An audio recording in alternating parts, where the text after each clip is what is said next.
My name is Tori Pritchett, and I'm a Living Archives Project Intern. Today is November 11th, 2022, and this week there were 140 reported cases of COVID-19 in the Charlotte-Mecklenburg County area, which shows a steady average over the last 2 weeks. Therefore, each subject is comfortably not wearing a mask. And today, I have the pleasure of interviewing Isys Seward. I'm going to give her the opportunity to introduce herself. Okay, so my name is Isys Seward. I am a senior at Johnson C. Smith University. I am a political science major with a minor in pre-law, and I serve as SGA senator, and I'm also a Spring 22 Initiative Alpha Kappa Alpha Sorority Incorporated. Okay, and to begin, before we started off with the hand map activity, and I would love for you to, share what you thought about the activity. I actually liked it. It was really like self-realizing, actually putting my thoughts on paper. For the part of the hand map activity talking about the 5 adjectives, I put sensitive, outgoing, honest, trustworthy, and hardworking. And then for my support system, because in the palm of my hand, I put like my parents' divorce, my sorority, and also the spring semester of my junior year were very hard for me. So my mother being my biggest cheerleader, some of my sisters, my best friend Kennedy, my advisor, Dr. T, and also my journal that I used to put all my thoughts on. Okay. And what you saying as far as your journey, what was the most challenging for you? I would have to say still getting up every day and having to be able to still maintain my grades, still go to work, just having motivation. I feel like having motivation was the hardest, and not necessarily sitting in someone's face and being okay, because it's okay to not be okay, but not letting it reflect negatively on what I came here to do in the first place. Okay. And when it comes to your support system, are those people heavily involved now? Mm-hmm. Absolutely. My mother, I talk to her every day. My sisters, absolutely. My best friend, Kennedy, I call her and cry to her whenever the mood strikes me. And I don't write as much as I used to, but I definitely should. But yeah, my journal too, or voice memos. All right. And as far as your support systems, when you reflect on the COVID-19 pandemic, were they heavily involved? Did anything change? Did your relationships with them grow? Mm-hmm. Let's start with your mom. Mm-hmm. And what I would say too, let's get a bit of a background of where you're from. Mm-hmm. I'm from New York, Bronx, New York. I was born in the Bronx, Gun Hill, moved to Bed-Stuy, then went to school in Westchester, then came down here my freshman year of high school, and I've been in Charlotte ever since. Okay. And is your mother still in New York? She's from Great Neck, Long Island. She is here with me. Me and my mother and my sister came down here together. Okay. That's great. So over the course of the pandemic when it first began, how was that for you as far as your relationship with your family? Were you able to, it was really good. My grandmother came down here before COVID happened that January prior. So 2018, we brought my mom's mom down here to live with us, and my parents were still together. So COVID, I feel like I had an unorthodox approach to COVID. COVID didn't hit me until I went outside. I was able to stay home, go to school, save a whole bunch of money. The online approach to school wasn't a challenge for me as much as my peers probably. I had straight A's. I was working at Target at the time, so that was like my social, like I would go to work. Not to mention I graduated high school in 2018. So I did have a traditional like freshman and sophomore year because I went to community college. So I was able to physically go to school. So I didn't feel like I was missing or gaining anything. It was pretty cool. COVID started being family-wise. It took a turn when my parents wanted to get a divorce. And this was during the time I was going to physically go to campus last year, so my junior year in the fall, because I wasn't home the whole summer because I was in an internship program. So it was hard seeing my family kind of deteriorate, and I wasn't home to see it. So out of sight, out of mind definitely took a play. Like, I was enjoying my life, but my parents were going through a divorce. So I wasn't really home to see that. And a few times I did go home over the summer, the vibe in the house was really off. Mm-hmm. And also dealing with family back home, like I couldn't see them due to like COVID, obviously, like flying in and out of New York was a no-no. So I will say COVID towards when I left home took a turn because I wasn't able to go home as often.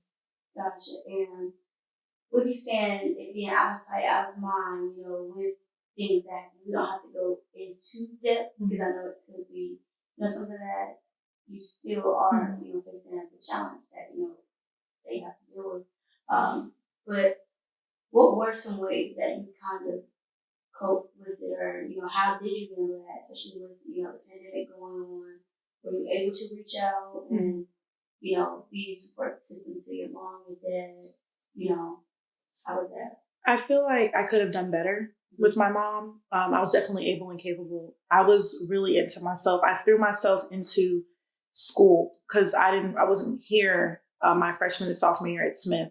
So when I came here, I joined every club. I got involved. I met a whole bunch of people, and that me putting 110% into college life, my relationship with my mom, although I did speak to her, for her to live 30 minutes up the street, I never saw her. I never made time to go see her when I definitely should have and could have. And there were times where my mom would call me crying saying, "You don't care about me. Whenever you need something, I got it for you, but you don't even come see me. I miss you." And she was also dealing with my sister, who is, at the time she was 14 going into high school. My sister was going through her own personal challenges. And then my mother with my father, my father's a character, but it was just a lot. And I definitely could have been there more. I mean, I wasn't even picking up the phone as often as I could have because I was in my mind arguing with myself, like, "Oh, I got this to do. Like, I'll call her back later." And it really put some things in perspective when I went back home and I had to go back home during winter break and face that. Definitely. And over that time period, were you able to kind of regroup? And I mean, you can't really make up the time that you missed, but did you cherish those moments? Not as much as I should. I'm gonna be honest. When I went home for winter break, I was very depressed, very sad. Even though I did spend the holidays with my family, yes, like I didn't take that for granted. Like whenever my mom said, "Let's do this," or my sister said, "I need help with this," I always sat with them and cherished them. But I could have done more. That's a regret I still have because I feel like so much time has been wasted for something that I consider to be, I don't even want to say irrelevant, but not as important. I spent the entire winter break being just mean to my family, like staying in the room, not really associating. I didn't work either. Like I didn't even put the forth effort to go back to work. I was just in the room watching TV the whole break and wasting time. And when it was time for me to go back to school, like my mom still paid for me to go back to school and she didn't have to do that. Essentially, I just gave her my butt to kiss, literally. And that's not the type of person that I am, but I was really going through it mentally. Do you feel like the pandemic kind of played a part in that? Yes and no. I say yes because we were unable to be in person. I feel like if I was able to come to Smith during my sophomore year, when I initially transferred and COVID wasn't a factor, me going gung-ho as soon as I went on campus would not have been the way it was now. So where like my mom was going through, I had all this family stuff going on back home and I was on campus and it was COVID, as opposed to, I'm not saying that my parents wouldn't have been having the issues that they were having. I feel like COVID definitely made it worse because everyone was working from home. Everybody was home together. Everybody was getting sick of each other. So I feel like COVID definitely played a role in us getting tired of each other and my parents not wanting to associate with one another anymore. But I feel like us not to spin back to, for us not being able to be outside as often, have those college connections, having that college experience that we pay so much money to have and to be a part of, definitely propelled me to go more, I guess, head first into me being on campus for the first time. The way I say no is because I feel like everything happens for a reason. And I feel like things eventually are going to have the outcome that they initially intended. So I feel like, yes, my parents probably would have had a divorce. It just would have went in a different chain of events, as opposed, and the timing probably would have been a lot different too. Right? That's good that you understand that, and you're completely aware. And that's what I would say is mentally where you at now with things, being back on campus, knowing that, okay, yes, this is going back on, this is going on at home, but now, we're back now facing reality, with certain precautions and things like that. So how has that been for you? I've been in therapy, counseling, and one thing it's taught me since that last fall is that to slow down. Not everything has to be 20 miles an hour. It can be 5. And I've been really in tune with my emotions, because I think one of my biggest setbacks was I would hold everything in. Now, if I want to cry, I'm going to cry. If I want to call someone and rant, I'm going to call someone and rant. And just being more vocal about how I feel, because I feel like my love language is communicating with people and telling them my personal grievances too, because I know someone's out there experiencing the same thing. So mentally where I'm at now is, we do have off days, off weeks, off months. It's just slowing down and acknowledging what is stopping me from being where I want to be mentally, and not allowing that to be the reason why stuff doesn't get done, stuff doesn't get turned in. Oh, me not clocking into work does not happen, and just dealing with it heavy on taking it a day at a time. So a perfect example is someone could ask me, what are we doing 2 weeks from now? Let me get there. And that's a perfectly okay thing to say. You don't always have to have an answer to everything at that time. So. Yeah, absolutely right. And with school and adjusting, your different leadership roles along with work, how was that? Let's start with work. Mm-hmm. You say you did not work over the pandemic, but going back into work, how's that for you? Much needed. Work for me right now. So I only work on the weekends at my off-campus job, and I have work studies on campus, but the one job I consider work is my off-campus job. And I keep it very separated from my academic life and my personal life, because that is I want to say safe haven. That's like I go to work to have fun. Like I work at Starbucks and I love my job. So I go to work, I hang out with my coworkers. I tend to keep where I work at private, like the specific place. I don't tell everyone, oh, come see me at work. I don't do that. I just told 2 of my sisters what workplace I work at specifically.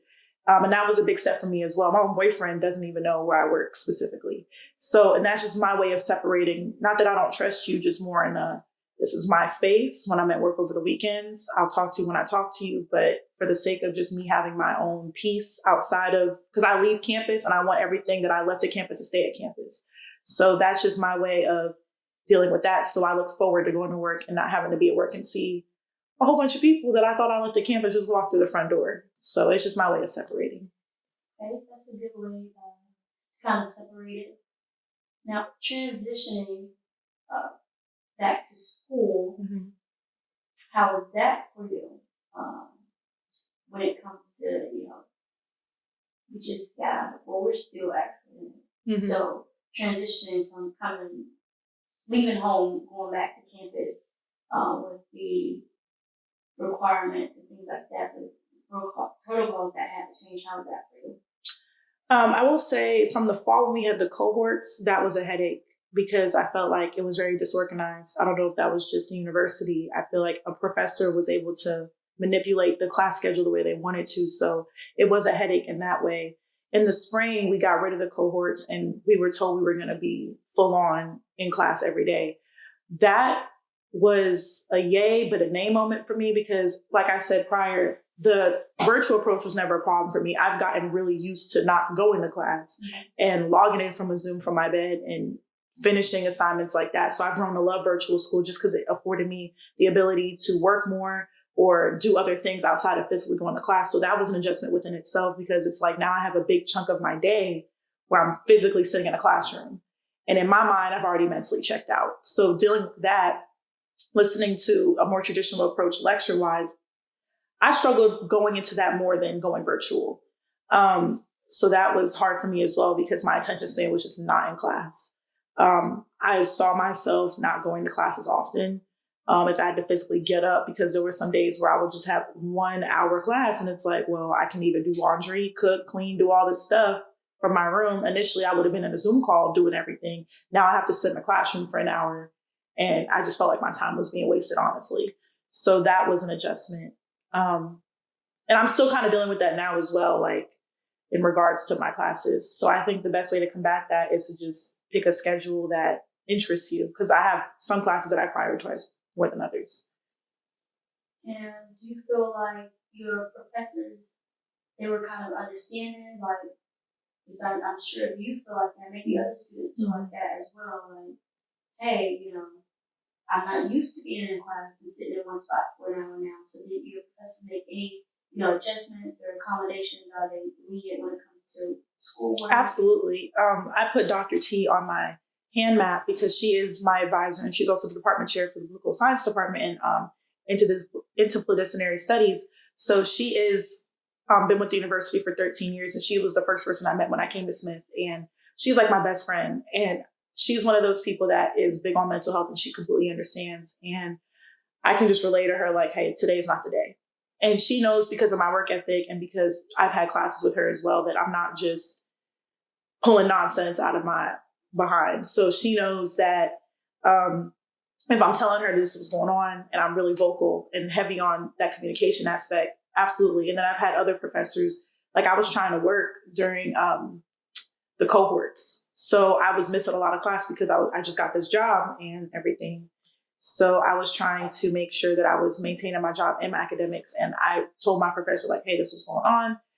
I pretty much have the same. That's why one thing I want to say I like about Smith is everything is so small. So typically, at least for the political science department, I have the same 2 professors for every class. So these professors I've known during COVID when we were virtual to now, and they know me as a person and know that if I'm telling you like, hey, this was going on, that's a genuine thing. It's not me trying to get out of something.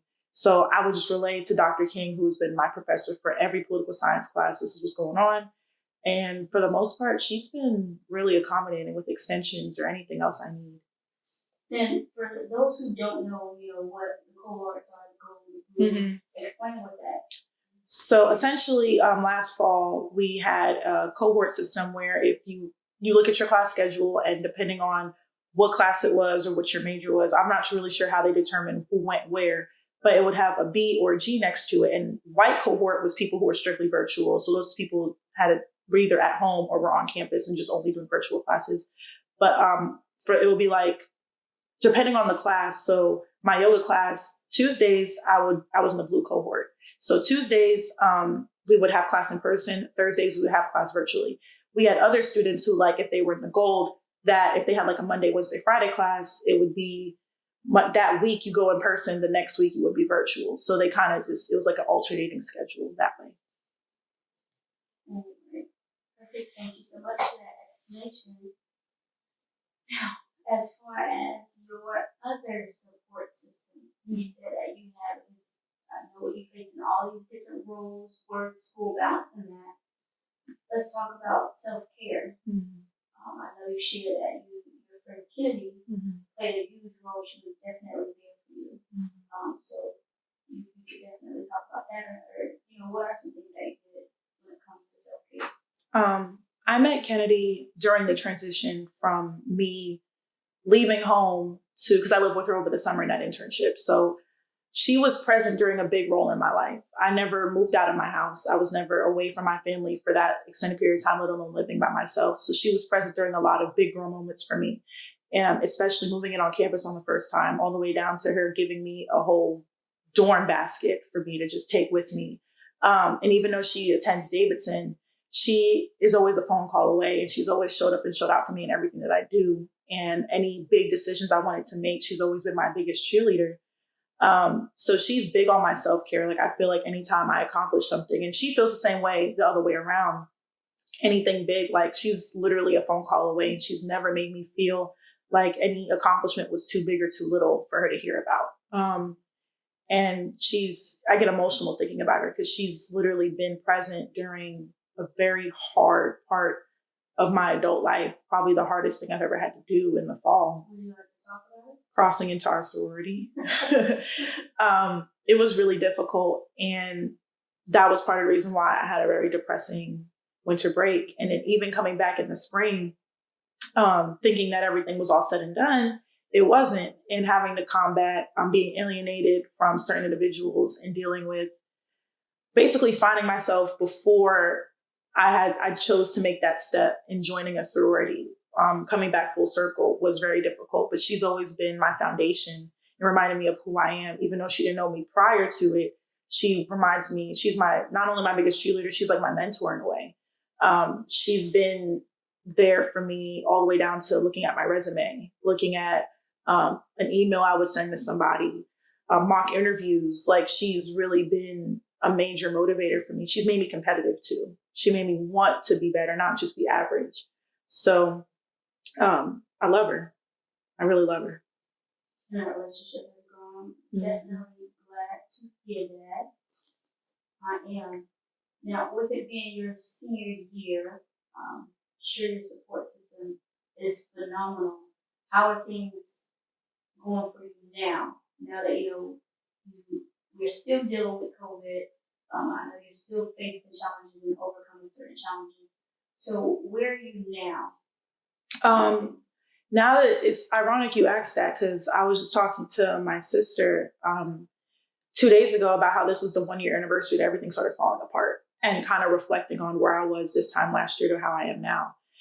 Somewhat of the same, but also a lot better, because I have different coping mechanisms. And I will say, let me give myself some credit. I will say things are a lot better. For my support system, I feel like there are more positives than negatives in my life right now. I came in my senior year having a bucket list of things that I wanted to do before I graduated. And I want to say in the last 3-4 months, almost everything is checked off that bucket list. And literally the only things left is graduation and a few things that come before that. So I will say, yeah, everything is great. Support system is great. And the same people I have listed on my hand map are still here. So, and though our relationships are even bigger than what they were this time last year. Okay. That is awesome and amazing. Now, is there any advice that you would give, to someone that maybe deal with the same things or challenges that you face?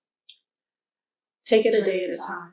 Take it a day at a time. I feel like life goes so fast. We live in the moment so much that we don't even sit back and observe and really reflect and let your brain process.